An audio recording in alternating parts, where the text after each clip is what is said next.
آج بہت سے لوگوں کو سمجھ میں نہیں آتا تو اس وقت کے لوگ شک نہیں کرتے.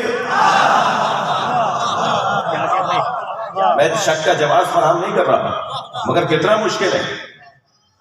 ساری باتیں انہی کی مان لی سرکار نے. سرکار جانتے ہیں کہ آج ہم واپس چلے جائیں گے, کل اور شان سے آئیں گے. آج گزار لو, کل ہمارا ہے. ہمیشہ کل مظلوم کا ہوتا ہے, ظالم کا آج ہوتا ہے. ہمیشہ ظالم کا آج ہوتا ہے, مظلوم کا کل ہوتا ہے. اپنے کل کو اتنا طویل کر لو, اپنے کل کو اتنا لمبا کر لو کہ 1400 سال گزرنے کے بعد بھی محمد الرسول اللہ پڑھا جا رہا ہے. ماشاءاللہ. یہ نبی کا کل گزر رہا ہے جو تمام ہی نہیں ہو رہا, اور کبھی تمام ہی نہیں ہوگا. یہ اب نبی ہی کا دور ہے اور زمانہ ہے. کبھی سرکار کا دور ختم ہونے والا نہیں ہے. یہ وہ کچھ دیر کا صبر, کچھ دیر کی تحمل مزاجی, کچھ دیر کی صلح. بھئی اگر محمد رسول اللہ کٹوا رہے ہیں تو محمد ابن عبداللہ غلط کہاں ہے؟ اگر ایک چیز ہٹا کے دوسری چیز رکھی جا رہی ہے, جو ہٹا رہے ہیں اگر وہ صحیح تھی تو جو رکھ رہے ہیں وہ بھی تو صحیح ہے. ذرا اینک بدل کے, دید بدل کے, زاویہ بدل کے, پہلو بدل کے تو دیکھیں, وہی چیز اس کے اندر کچھ اور چیز بھی نظر آئے گی.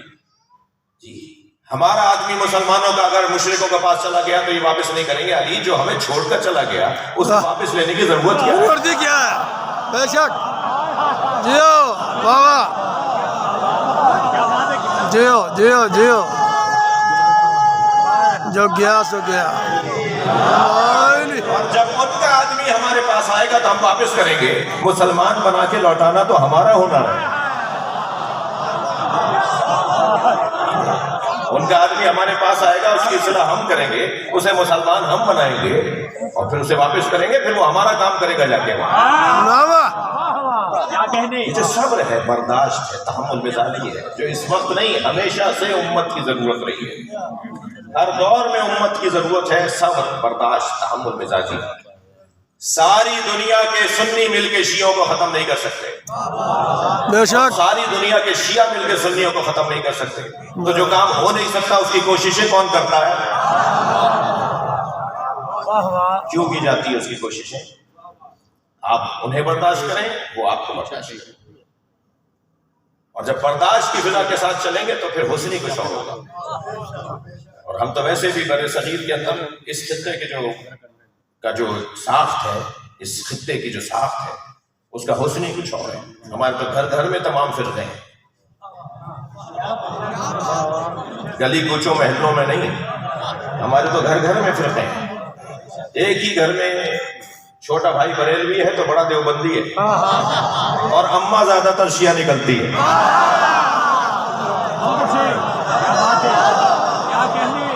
بھائی صلوات پڑھ لے ذرا محمد و آل محمد.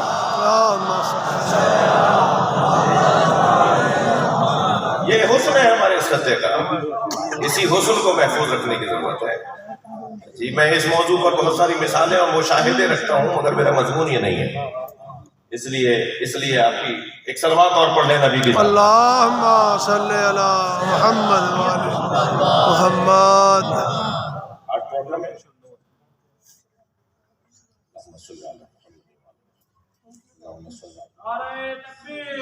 اللہ اکبر. مکہ چھوڑ دیا اور اب آپ دوسرے شہر میں جا رہے ہیں, محاذ بدل رہے ہیں.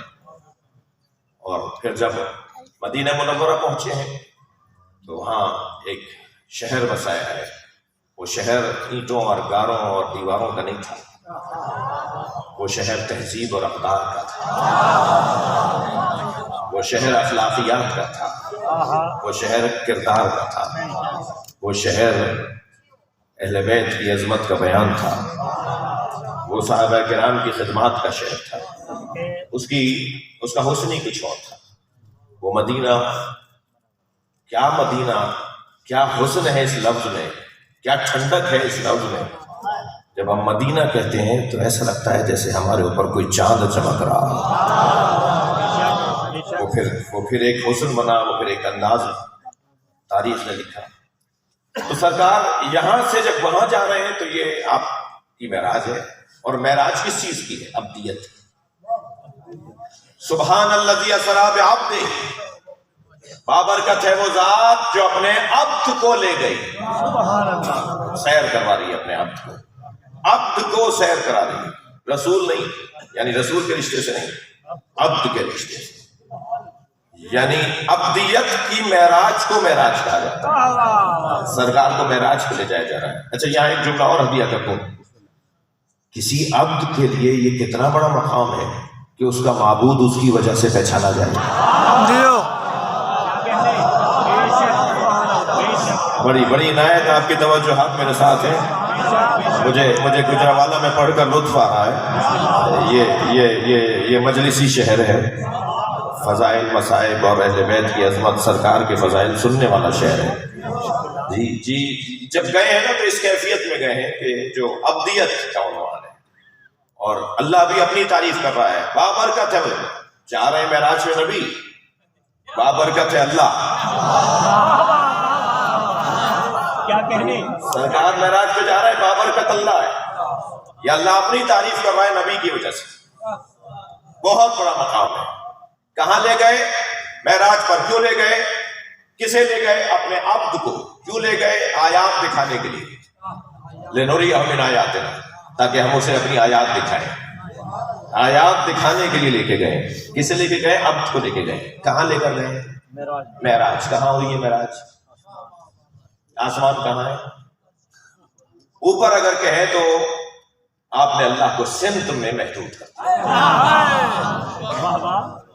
اور نیچے کہیں اور دائیں اور بائیں کہیں اور آگے اور پیچھے کہیں، اشاروں میں لے کر آئیں تو عقیدہ توحید کے خلاف۔ واہ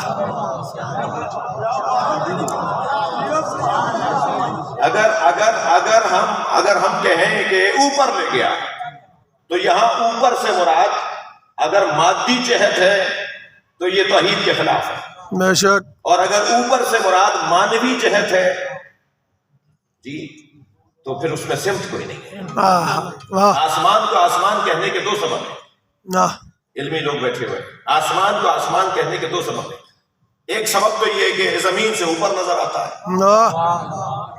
یہ تو ہمیں نظر آ رہا ہے، اس نے تو پوری زمین کو لپیٹا ہوا ہے، وہاں والے پھر آسمان کہیں اور دیکھ رہے ہوتے ہیں۔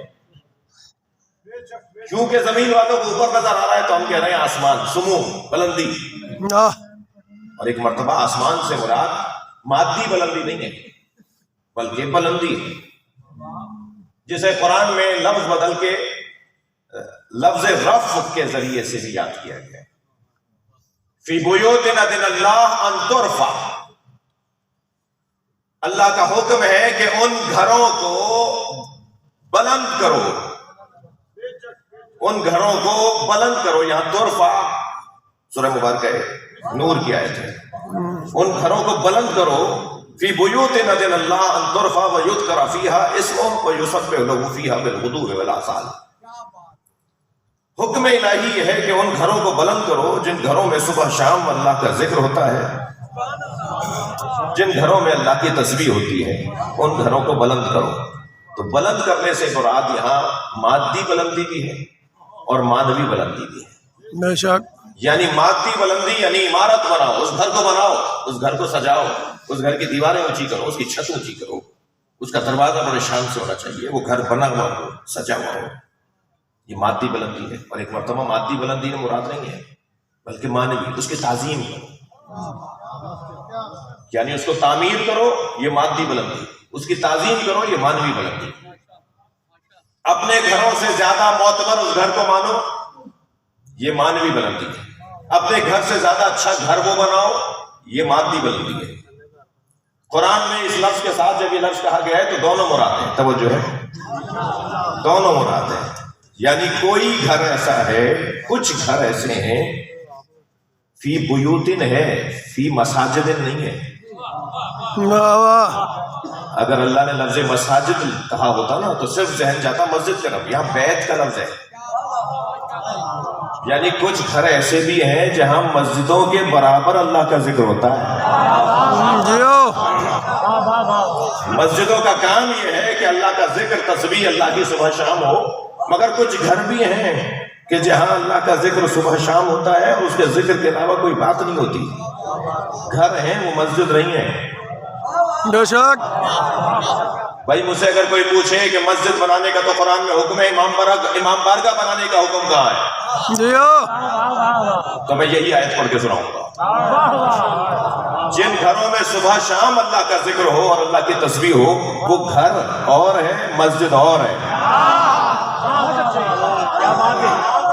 آپ نے کبھی غور کیا، میرے ان بچوں جوانوں نے غور کیا کہ ہم سارے بھائیوں کی طرح مسجد بھی بناتے ہیں، مدرسہ بھی بناتے ہیں، مگر ہم مسجد مدرسے کے بعد ساتھ علاوہ امام بارگاہ بھی بناتے ہیں۔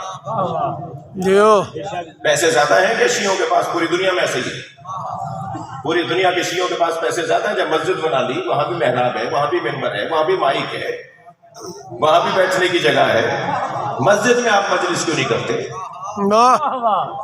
ایک ہی مینجمنٹ ہوتی ہے، ایک ہی ٹرسٹ، ایک ہی انجمن ہوتی ہے، دو عمارتیں بناتے ہیں ہم لوگ، امام بارگاہ علیحدہ بناتے ہیں، مسجد علیحدہ بناتے ہیں۔ تو پیسے زیادہ ہیں، دو عمارتیں بنا رہے ہیں، ایک ہی بنائیے نا۔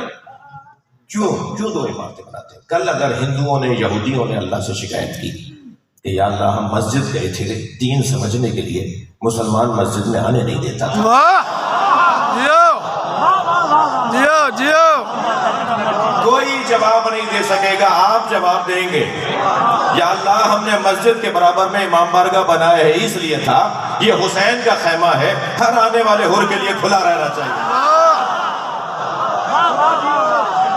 جیو جیو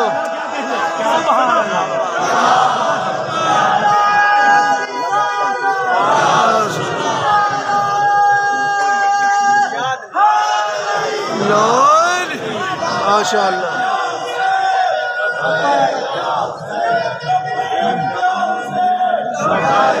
مل کے جواب دے دیجئے۔ لبیک یا حسین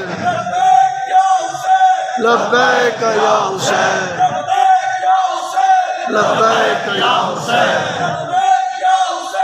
لبیک یا حسین بلندر صلوات پڑھ لیں گے محمد و آل محمد۔ اللہم صلی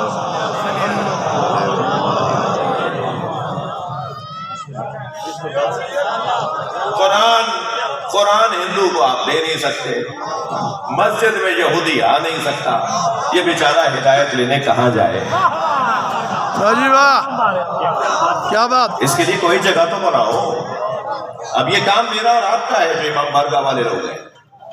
میرا آدھا مجمع سنی بھائیوں کا بیٹھا ہوا ہے، میں جتنا بڑا شیعہ ہوں اتنا ہی بڑا سنی بھی ہوں، جیو تو جہاں میں آپ کی ترجمانی کروں گا میں وہاں ان کا بھی دل رکھوں گا۔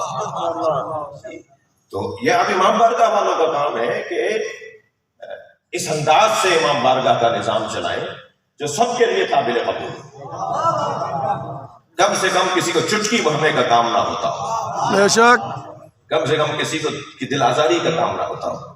امام بارگاہ حسینی مدرسہ ہے، اور اگر کسی اسکول میں تعلیم اچھی نہ ہو نا تو اسکول بدل نہیں کرتے، ٹیچر بدلتے ہیں۔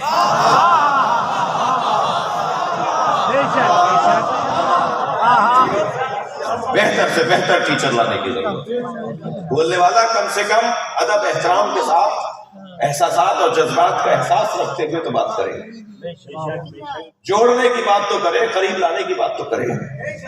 یہ ایک بہت بڑی ذمہ داری ہے، یہ جو میں مائی کے لیے بیٹھا ہوں، آپ 1000 لوگ بیٹھے ہوئے ہیں مثلا، شاید زیادہ ہو، تو یہ جو میری بہنیں بھی تشریف فرمائیں، آپ تشریف فرمائیں، تو مجھے بات ایسی کرنی ہوگی جو اگر کسی کے عقیدے کے خلاف بھی ہو تو اتنے احترام ادب تہذیب سے ہو کہ اسے برا نہ لگے۔ وہ کہ صاحب میرے خیال کے خلاف ہے یہ بات، مگر انداز ان کا ٹھیک تھا۔ خود میں ایک بہت بڑے مدرسے میں گیا تو وہاں مفتیان کرام جب ملاقات کے لیے تشریف فرما ہوئے تو ایک بزرگ مفتی نے کہا کہ جی جتنے بھی ہم یہاں علماء بیٹھے ہیں، ہم سب کے موبائلوں میں آپ کا کلپ ضرور ہوگا، آپ اگر ہمارے خلاف بھی بولتے ہیں نا تو اتنے اچھے انداز سے بولتے ہیں کہ ہمیں برا نہیں لگتا۔ ایک صلوات اور پڑھ لیجیے گا، اللہم صلی علی محمد۔ اٹھا کے لے کر آج کہاں ہوئی ہے؟ اگر کہتے ہیں آسمانوں پر تو آسمان کہاں ہے، کہا بلندیوں پر، تو پھر آپ نے گویا اللہ کو کی سمت معین کر دی۔ مولا علی فرماتے ہیں اللہ کو اشاروں میں نہیں لایا جا سکتا، مولا علی فرماتے ہیں لا حد ولا ضد ولا ند. واہ مولا علی کے جملے، مولا علی بے شک، بے شک، سجے ہوئے جملے، بے شک. علی کے علی جملے.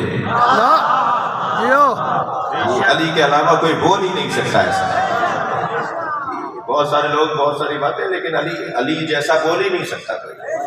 اگر کسی نے دیکھا دیکھی میں مولا علی کی طرح دیکھا دیکھی میں بولنا بھی چاہا نا تو نبھانا مشکل ہو جائے گا. بے میں شک. زمین کے رستوں سے زیادہ آسمان کے رستے جانتا ہوں. جیو جیو کوئی نبھائے اس بات کو، سمجھائے اس بات کو. جی مشکل ہو جائے گا سمجھانا کہ زمین سے زیادہ آسمان کے رستے کون جانتا ہے، کیسے جانتا ہے. تو سمتوں میں اللہ کو کہاں معراج کہاں ہوئی ہے، کس جگہ معراج ہوئی ہے. کسی جگہ پر اللہ کو اس حد تک ائمہ اہل بیت نے ہمیں توحید سمجھائی ہے. فرماتے ماہ رمضان کہا کرو، رمضان نہیں کہا کرو.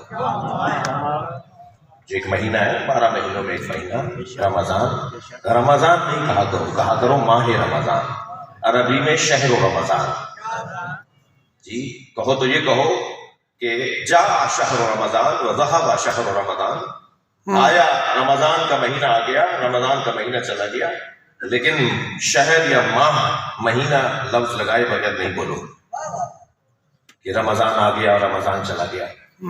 اس لیے کہ یہ اللہ کے ناموں میں سے ایک نام ہے. جیو اور اللہ کے لیے یہ بولنا کہ وہ آ گیا وہ چلا گیا، کیا توحید سمجھائی ہے ائمہ نے، کیا بتایا ہے کہ اللہ کے بارے میں کیسے بولنا ہے. اللہ کے بارے میں بولتے ہوئے بھی سوچنا ہے کہ یہ لفظ بھی نہیں بولو کہ رمضان آیا اور رمضان اللہ کا نام ہے.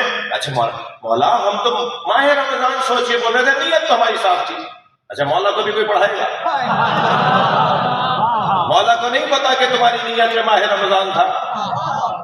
مولا کو نہیں معلوم کہ تم رمضان مہینے کی بات کر رہے تھے، نیت میں ہمارے مہینہ تھا. حتیٰ لفظوں کا استعمال، لفظوں کے استعمال میں بھی احتیاط رہے. تو اللہ کے بارے میں یہ سوچنا کہ وہ وہاں ہے اور وہ وہاں ہے، معاذ اللہ. مولا علی پابندی لگا رہے ہیں. فرمایا سوچو بھی نہیں اللہ کو سمتوں میں محدود نہیں کرو.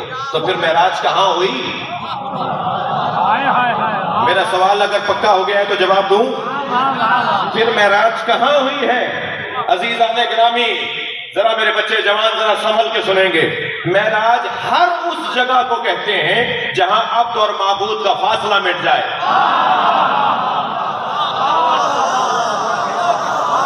جہاں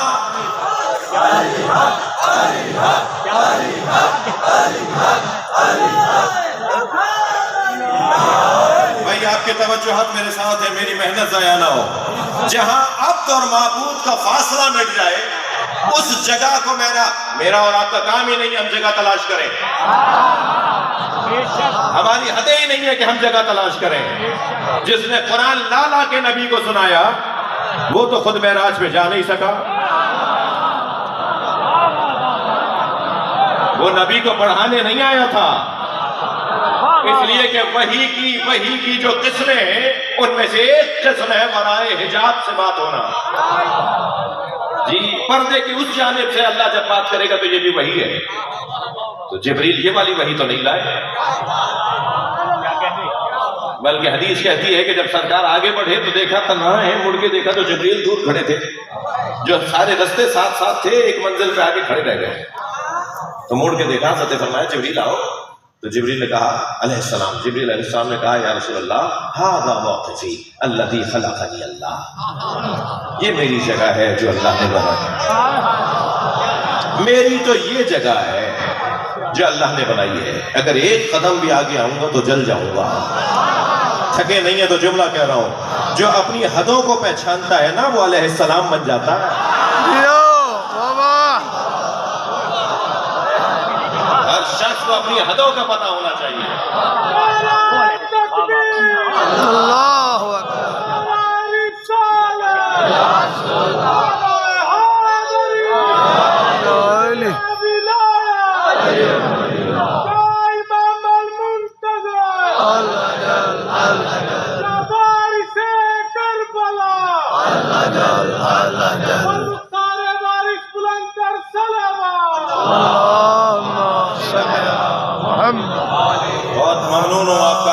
وجوہات کا جبریل